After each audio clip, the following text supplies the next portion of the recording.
Y para analizar no solo este tema, sino otras propuestas que trae esta reforma tributaria, le doy la bienvenida y le agradezco mucho al senador del Partido Conservador, doctor David Barguil, amplio conocedor de estos temas tributarios siempre durante su paso por el Congreso de la República. Le agradezco, doctor Barguil, por acompañarnos esta noche en Signo Pesos. ¿Cómo ha estado? Bienvenido. Víctor, buenas noches para usted y para todos los televidentes. Muchas gracias por la invitación. A usted, doctor Barguil. Inicialmente esta propuesta para redondear las cifras de colombianos con ingresos en algún momento a partir de 2.500.000 pesos pagando renta. Inicialmente, ¿cómo recibe usted esta propuesta? Yo quisiera, antes de adentrarnos en qué nos gusta y qué no nos gusta de la reforma, porque hay temas que nos parecen positivos, otros que vamos a plantear modificaciones que no nos gustan, e incluso vamos a presentar unas propuestas alternativas de dónde sacar los recursos para, por supuesto, poder quitar esos que no nos parecen adecuados y que podamos conseguir lo que el Estado hoy requiere para dos objetivos, Víctor, y eso hay que decirlo antes que todo. El primero, para nadie es un secreto que con la situación de la pandemia del año anterior se bajó el recaudo de la DIAN, la gente pagó menos impuestos, muchas empresas se fueron a la quiebra, mucha gente se quedó sin empleo.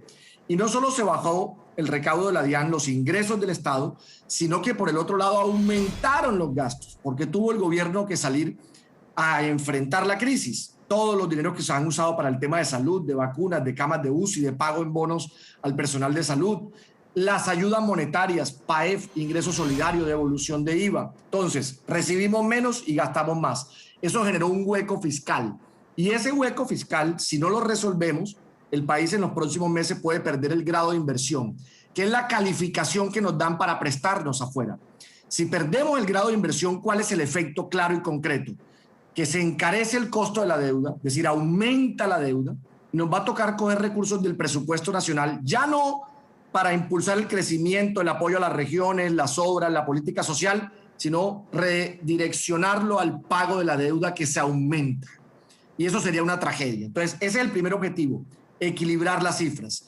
Pero el segundo y más importante, y yo aquí tengo que decir algo porque escuché hace algunos días a los empresarios, a la Andy, creo que decía, solo quedémonos en arreglar las cifras.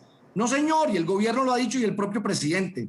Si esta reforma vale la pena es porque hay un plan muy ambicioso desde lo social que tiene un objetivo y ojalá lo podamos lograr, que es que no haya ningún colombiano en la miseria, en ese sector que creo que nos debe llenar de vergüenza a todos. Sacar a todos esos colombianos, millones de colombianos que hoy están en la miseria y sacar a muchos colombianos de la pobreza. Y por eso hay unos temas que nos gustan y que van en ese propósito. Entonces, si quiere, déjeme arrancar por ahí y luego le doy la lista de lo que no me gusta y cómo creo que hay que reemplazar. Pero muy rápido, doctor Barguil, ¿qué le gusta entonces de la reforma? El aumento de ingreso solidario que queda permanente y que más colombianos de menores ingresos van a recibir ese cheque, esa ayuda monetaria directa del Estado. 2, las matrículas gratis para estudiantes de estrato 1, 2 y 3 de las universidades públicas de Colombia, una reivindicación a los jóvenes que hace un par de años, se acuerda usted, lideraron ese paro nacional. 3, se amplían los colombianos que recibirán devolución del IVA. ¿Y eso quiénes son? Los más pobres, los de más bajos ingresos. 4, el Estado asume el pago de los parafiscales para jóvenes hasta 28 años, mujeres de más de 40 años, población en discapacidad.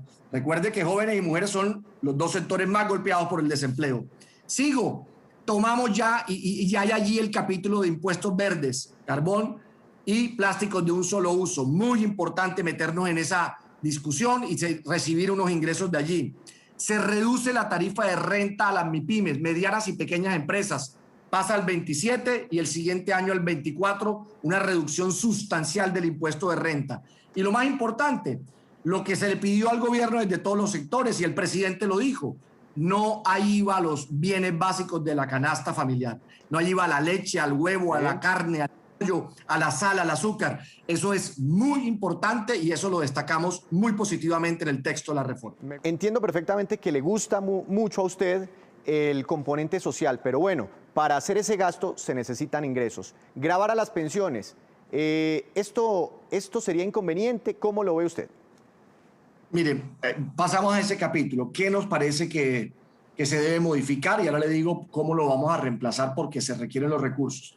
En el Partido Conservador ha habido una discusión de ese tema de pensiones. Hablar de gravar pensiones desde 7 millones Va a ser muy complejo ese debate en el Congreso. Una persona ahorra toda su vida con el aporte pensional y cuando termina su etapa productiva, pues depende de ese ingreso para mantener su calidad de vida. Y es muy duro que al final entonces termine existiendo un nuevo impuesto que le reduzca los ingresos. Esa discusión va a ser muy compleja en el Congreso. También lo va a ser la de cargar con renta a los colombianos que ganen 2.500.000 pesos. Entendemos que hay que aumentar la base gravable, pero 2.500.000 es muy bajito, eso hay que subirlo y así lo vamos a proponer. También nos preocupa mucho el tema de IVA a servicios públicos, sobre todo al estrato 4. Yo vengo del Caribe, se sabe bien toda la problemática que acá tuvimos con Electricaribe, los altos costos en materia de energía, y no solo en el Caribe, en muchas regiones del país hay un alto costo en materia de servicios públicos. Eso sería un golpe a colombianos de menores ingresos muy complicado, y ahí también yo creo que tiene que haber una discusión profunda. Y en combustible, entendemos que haya un aumento, lo acompañaríamos, pero no del 19. Nos parece que el 19 es muy exagerado y puede terminar, obviamente, en generar un impacto muy complejo para las clases medias. Entonces, ¿qué le hemos dicho y qué vamos a decir al gobierno nacional en medio de la discusión? Le vamos a plantear unas alternativas. Yo tengo varias propuestas. Una en concreto. Hay un sector, que es el sector financiero y asegurador, que lo demostré hace pocos días, publiqué en mi cuenta de Twitter, que es uno de los sectores que menos renta paga en Colombia. Paga el 22% de manera efectiva, cuando, por ejemplo, los servicios de salud, la agricultura paga el 30%. El promedio de todos los sectores en Colombia pagan el 27%. Estos señores pagan el 22%. Hemos propuesto una sobretasa en renta de 6 puntos a la renta que paga el sector financiero y asegurador, que queden en 36, que no les baje como al resto de empresas. Eso es 1 billón de pesos al año. Y hemos dicho que ese billón se debe usar, la mitad, medio billón, para las vías rurales de Colombia, para la competitividad del campo, y la otra mitad para la infraestructura educativa, para los colegios públicos del país, para cerrar esa brecha. La inversión en educación es la más rentable para transformar una sociedad. Allí habría 1 billón. Otras propuestas alternativas, para no tocar las que no nos parecen.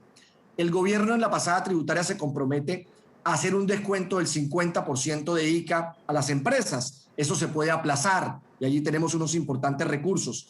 También se puede aplazar la disminución de renta de las empresas y también el IVA a los bienes de capital que pagan. Y usted me pregunta, ¿de dónde más salen los recursos?